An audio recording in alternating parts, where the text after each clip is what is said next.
La 8e édition de la conférence annuelle du personnel des droits humains est lancée. Les acteurs réfléchissent à comment mener à bien leur mission d'investigation dans ce contexte de crise sécuritaire et humanitaire. Des recommandations ont aussi été formulées pour accompagner le gouvernement burkinabé dans la mise en œuvre de sa politique de promotion des droits humains. Dans le cadre du mois de la solidarité nationale, le gouvernement de la transition vole au secours des orphelins de Homme Kizito, 6 au quartier 6 de Ouagadougou. Au nom du gouvernement, la ministre Nandi Somé est allée remettre une enveloppe financière aux pensionnaires de ce orphelinat. Faisait partie de cette délégation Paul Domon, le champion du 34e tour du Faso. Et puis, dans ce 20h, nous serons au Sénazar pour la 4e édition du séminaire d'intégration de l'Institut supérieur de technologie campus de Ouayalguin. Les nouveaux étudiants ont reçu des conseils d'orientation pour la réussite de leur cursus académique. À la clôture du séminaire, les étudiants les plus méritants de l'année écoulée ont été distingués. Bonsoir, merci de nous suivre. Comment mener à bien sa mission d'investigation dans ce contexte de crise sécuritaire et humanitaire? La question était au cœur de la conférence annuelle du personnel des droits humains qui s'est tenue aujourd'hui même à Ouagadougou. En plus de faire de nouvelles propositions pour pallier les difficultés rencontrées dans l'exercice de leurs fonctions, les acteurs des droits humains ont dressé le bilan de la mise en œuvre des recommandations issues des éditions précédentes. L'ouverture des travaux avec Bourema Amadou. Face à la crise sécuritaire qui traverse le Burkina Faso, avec pour conséquence parfois des atteintes aux droits humains, le personnel des droits humains a décidé pour cette année 2023 de se pencher sur la question. Réunis en conférence annuelle, ces conseillers et assistants en droits humains veulent jouer les partitions dans ce contexte sécuritaire. Cette conférence va permettre aux différents acteurs de réfléchir sur les mécanismes à mettre en place pour accompagner le gouvernement dans la mise en œuvre de la politique de promotion des droits humains. Plusieurs actions sont déjà mises en œuvre par les autorités dans ce sens. Il y a des formations qui se font au quotidien à l'endroit de nos forces de défense et de sécurité, à l'endroit de nos VDP, à l'endroit des étudiants et des élèves. Il y a également la CENAC qui vient de se dérouler il y a quelques semaines, qui vise à l'enracinement de la citoyenneté au Burkina Faso. Il y a des activités de promotion, de protection des droits humains qui se font au quotidien. Cette 8e édition de la conférence annuelle du personnel des droits humains se tient sous le thème « Contribution du personnel des droits humains à l'effectivité des droits humains dans un contexte de défis sécuritaires. Quelle action pour la concrétisation de la mission d'investigation du personnel ?» Les membres du personnel des droits humains vont réfléchir sur les perspectives pour la mise en œuvre des programmes droits humains, citoyenneté et paix. Tout cela pour l'amélioration de leurs conditions de travail, a laissé entendre Benjamin Sow, directeur général de la promotion de la citoyenneté et de la paix. Nous avons une mission d'investigation. Alors, donc, dans notre statut particulier, qui est en tout cas défini également à travers le répertoire interministériel de l'État, alors il est prévu que nous avons une mission de mener des investigations sur les allégations de violation des droits humains. Donc nous avons souhaité pour cette conférence-là approfondir la réflexion sur cette thématique. Qu'est-ce que ça contient véritablement?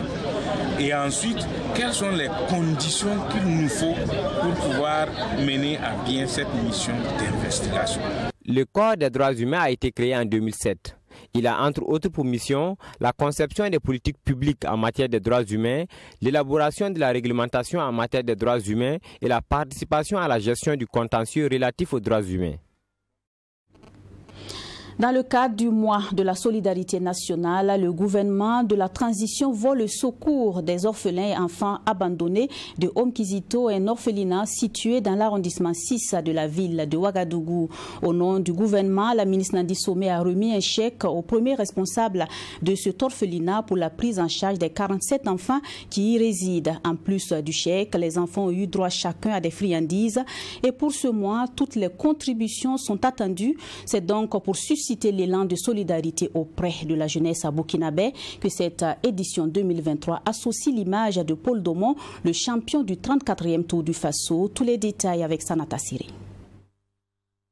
La ministre en charge de la solidarité nationale et de l'action humanitaire, Nandi Somé Diallo, en visite à l'orphelinat Omkizito. Cette initiative s'inscrit dans le cadre du mois de la solidarité 2023, initié par son département.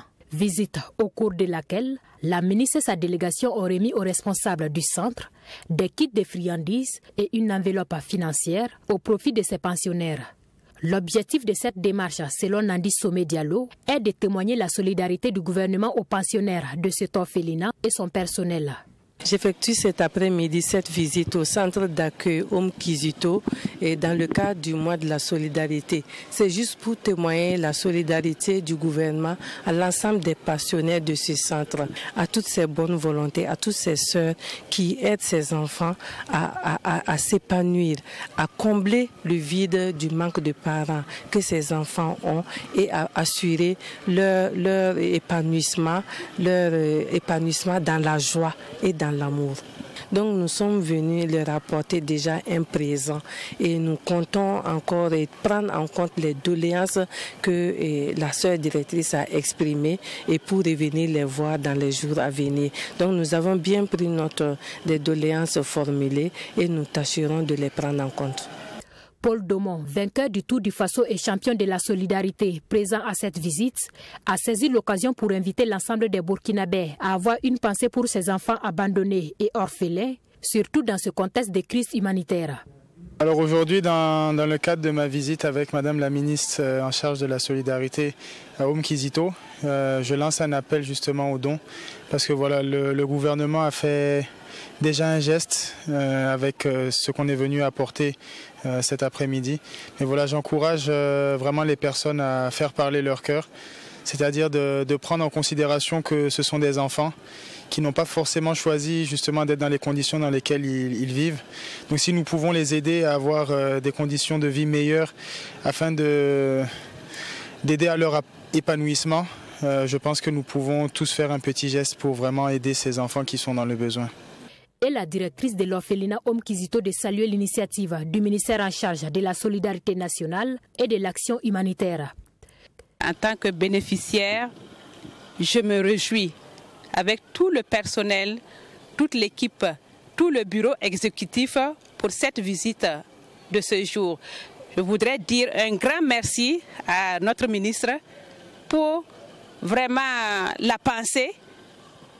Je ne sais quoi dire. Mon mot ce soir, c'est le merci. Merci parce qu'elle a pensé à nous en ce jour. Pensez à tous ces petits qui sont là et ça nous réjouit le cœur. L'orphelinat Omkizito compte à ce jour 47 enfants, dont 17 nourrissons de 0 à 6 mois, 11 enfants de 7 à 11 mois, 13 enfants de 1 à 3 ans et 6 enfants en situation de handicap. Le mois de la solidarité, faut-il le rappeler, se tient sous le thème « Solidarité à l'épreuve du défi humanitaire ». Quelle stratégie pour un financement pérenne des actions de solidarité? Un réseau de journalistes et communicants est né à Ouagadougou, reconnu le 13 novembre dernier. Ce réseau se donne pour mission d'accompagner le gouvernement dans la mise en œuvre de sa politique de protection sociale et de faire la promotion de bonnes pratiques en matière de protection sociale. La nouvelle association a été présentée officiellement hier mercredi suivant. Promouvoir, consolider la protection sociale et renforcer la contribution des journalistes et communicants dans le domaine de la protection sociale au Burkina Faso, c'est l'objectif que se fixe le réseau des journalistes et communicants pour la protection sociale. Pour l'atteinte de ces objectifs, le réseau a annoncé l'organisation de plusieurs activités pour cette fin d'année. Et selon son président Jean-Baptiste Bouda, il est prévu une visite aux structures œuvrant dans le domaine de la protection sociale, un atelier sur la communication en temps de crise. Les activités sont prévues au titre de cette année qui s'achève et pour le début d'année 2024.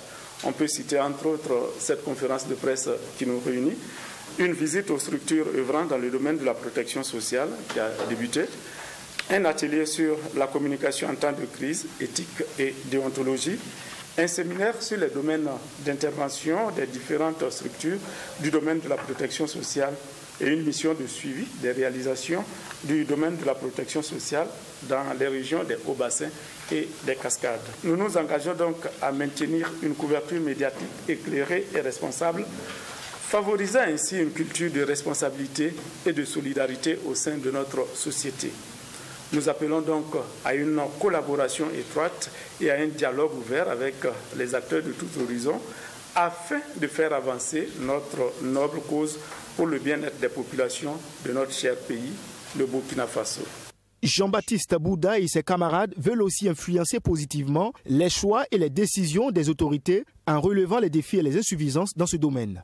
Ils sont convaincus que les journalistes et communicants ont l'engagement d'informer et de sensibiliser afin de susciter des débats constructifs autour de la protection sociale. Il s'agit d'accompagner l'État dans la mise en œuvre de sa politique de protection sociale au Burkina, de renforcer les capacités de ses membres sur les thématiques et enjeux relatifs donc à la protection sociale, recueillir et diffuser les meilleures pratiques en matière de protection sociale, accompagner des actions de plaidoyer en vue de la prise en compte effective des questions de protection sociale dans les politiques publiques, qu'elles soient nationales, sectorielles ou locales, et contribuer à augmenter le niveau de connaissance de la population sur les mesures de protection sociale et enfin susciter l'adhésion de la population aux mécanismes de protection sociale au Burkina. Porté sur les fonds baptismaux ce 13 décembre, le réseau des journalistes et communicants pour la protection sociale a été créé en octobre dernier. Son bureau exécutif est composé de 13 membres. Le réseau s'est dit ouvert aux hommes et femmes de médias et aux communicants exerçant au Burkina Faso. Le coût de l'adhésion s'élève à 3 000 francs CFA. Pour une meilleure intégration au système académique universitaire, les nouveaux étudiants de l'Institut supérieur de technologie ont eu droit à des communications les 12 et 13 décembre dernier. Les nouveaux arrivants ont bénéficié de conseils d'orientation pour bien choisir leur filière et réussir leur cursus académique. La clôture du séminaire intervenu ce 13 décembre a été ponctuée par des remises d'attestation aux étudiants en fin de cycle et aux majors de promotion. On en sait davantage avec Diasibo Ouba. Dans le but d'assurer une insertion sociale et académique, les nouveaux apprenants de l'Institut supérieur de technologie IST ont bénéficié d'un séminaire d'intégration qui a refermé ses portes. Pendant 2 jours, ces étudiants, nouveaux bacheliers pour la plupart, ont été outillés pour s'adapter à la vie étudiantine à travers des communications. Vous savez que les étudiants nous arrivent de plus en plus jeunes, les élèves gagnent le bac de plus en plus jeunes et très souvent, il y a un choc qui se produit lorsqu'ils intègrent la vie universitaire. Donc l'objectif de ce séminaire-là, c'est amoindrir ce choc-là en donnant des repères aux étudiants, en les accompagnant pour organiser leur cursus universitaire afin de réduire au maximum les risques d'échec. Donc au cours de ce séminaire, il y a des conseils d'orientation qui leur ont donné et il y a, disons, des conférences qui sont animées autour donc, du développement personnel afin de développer l'esprit d'initiative, l'autonomie et la responsabilité des étudiants. Le 10 séminaire s'est tenu sous le thème « Formation professionnelle et développement endogène dans un contexte de crise sécuritaire, défis et perspectives ». Wati Laurent Zoman, directeur du campus IST Wayalguin, s'est félicité pour la tenue de ce séminaire. Une rencontre qui permet désormais aux étudiants, surtout les nouveaux bacheliers, d'avoir des conseils avisés pour une orientation dans les différentes filières. Donc, objectif atteint pour le directeur du campus IST Wayalguin après ses 48 heures de séminaire. Après ces 2 jours de séminaire, nous pensons avoir atteint pleinement nos objectifs, en ce sens que toutes les activités qui étaient prévues ont été menées et les étudiants sont sortis massivement pour participer à ces activités. Et les conférenciers, les conseillers qui sont venus pour nous accompagner, ils ont été vraiment à la hauteur, ils ont donné des conseils précieux, ils ont donné de leur expérience aussi, ils ont partagé leur expérience avec les étudiants et nous pensons que ça va vraiment inspirer nos étudiants, ça va les guider, ça va faciliter donc leur cursus académique. La cérémonie de clôture a permis aux initiateurs du séminaire de récompenser les étudiants les plus méritants, notamment les majors de promotion et les impétrants en Master 2. Adidiata Soré, la major de promotion en licence 1, finance économie, est reconnaissante envers son institut qui lui a décerné une attestation. Disons qu'au départ, l'objectif n'était pas ça. C'était surtout de surpasser nos capacités, nos forces, aller au-delà des murs de l'IST, être meilleur, pas à l'IST mais du Burkina.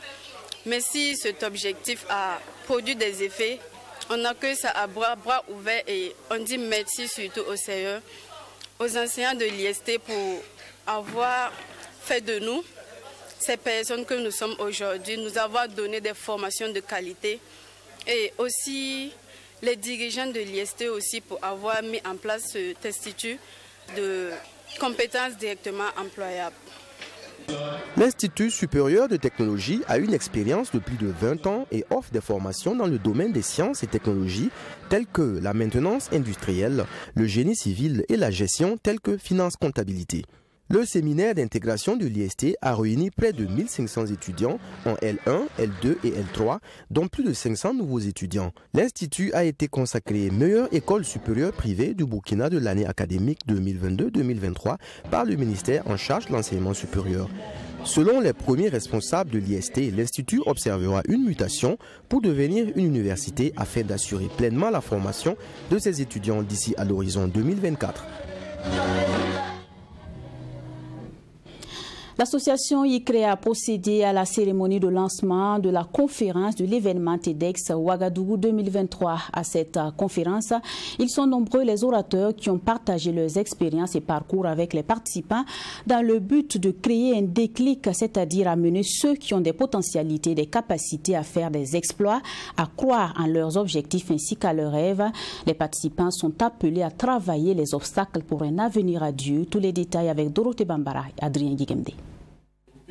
C'est un partage d'expériences et de parcours dans le but d'apporter un changement et de pouvoir inspirer des personnes qui sont entre autres les points focaux de cette conférence TEDx Ouagadougou 2023. Plusieurs orateurs ont apporté des messages d'espoir aux entreprises humaines, aux projets menés par de nombreux Burkinabés. Le thème à venir prend donc tout son sens avec ces orateurs qui ont partagé leur expérience dans l'esprit de susciter une réflexion sur la vision de l'avenir. Pour ces derniers, ces moments d'échange sont également un cadre d'apprentissage. Le plus important, c'est de participer aux conférences, d'écouter les histoires, parce que ce sont des histoires de personnes qui ont quand même eu à faire de belles choses extraordinaires, mais c'est surtout de pouvoir appliquer cela. Il ne suffit pas d'écouter, de sortir, oublier l'histoire et attendre encore le prochain TEDx. C'est bien d'écouter et quand on sort, on essaie d'appliquer dans son domaine d'activité et qu'au prochain TEDx, pourquoi pas ne pas être invité aussi pour venir raconter son histoire qui aurait débuté au cours d'un TEDx. Donc c'est vraiment multiplier le genre de conférences, que des gens participent et que surtout les gens, après avoir participé, puissent faire de l'application, puissent faire de l'implémentation et je suis sûr que ça va faire évoluer le Burkina Faso dans plusieurs domaines. Après une pause de quelques années, c'est un bilan satisfaisant pour les membres de l'association ICRE. Ces derniers invitent les participants à se focaliser sur leurs objectifs ainsi que leurs rêves sur la base de ce qui a été partagé.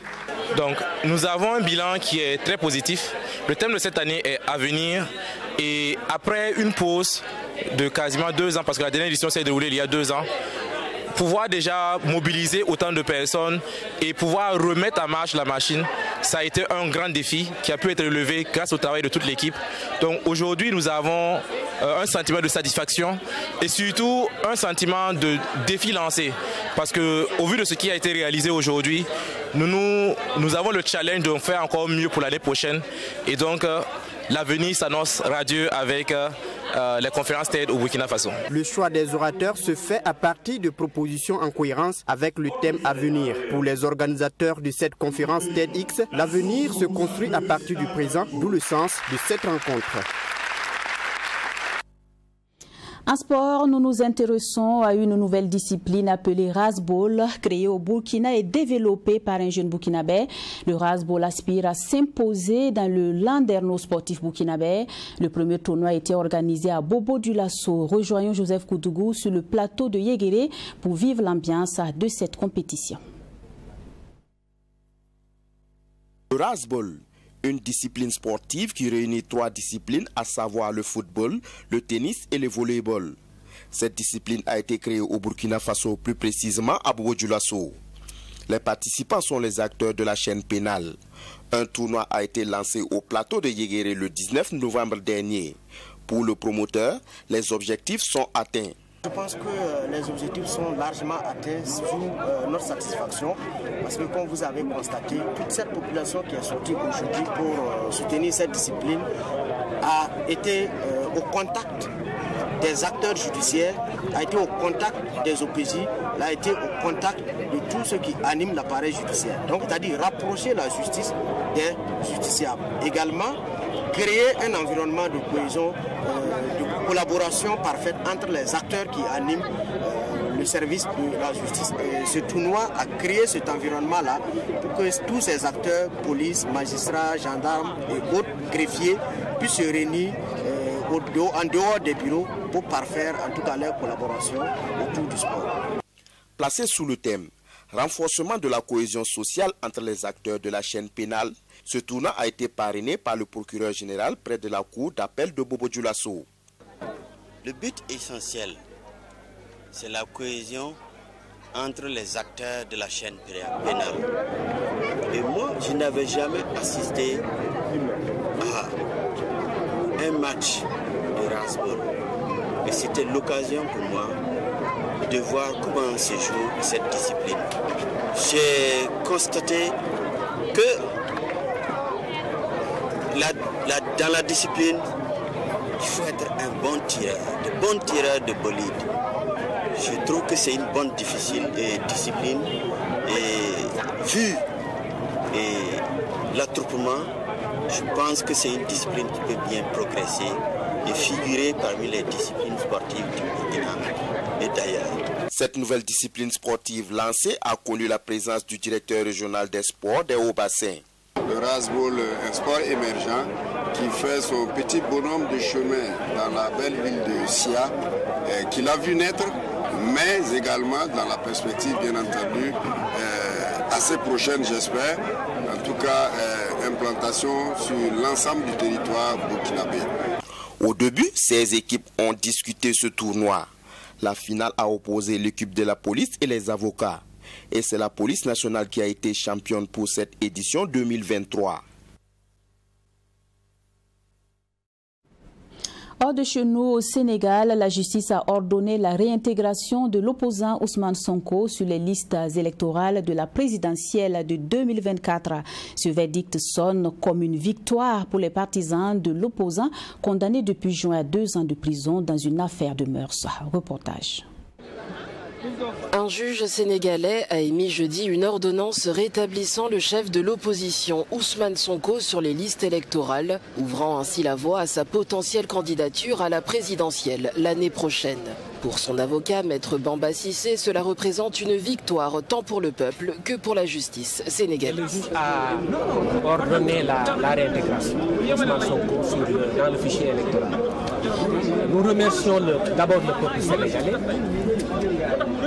l'ensemble des patriotes au sens bien entendu large du terme, ceux qui se sont mobilisés pour la justice, pour des élections inclusives et également pour le respect du droit de vote. Parce qu'au-delà de tout, il s'agissait de respecter un droit de vote. Les Sénégalais veulent voter pour un candidat de leur choix et choisir librement leur président en vertu du droit des peuples à disposer de leur. Le juge du tribunal de grande instance de Dakar a confirmé la décision du tribunal régional de Ziguinchor datant d'octobre et annulée par la plus haute juridiction sénégalaise le mois dernier.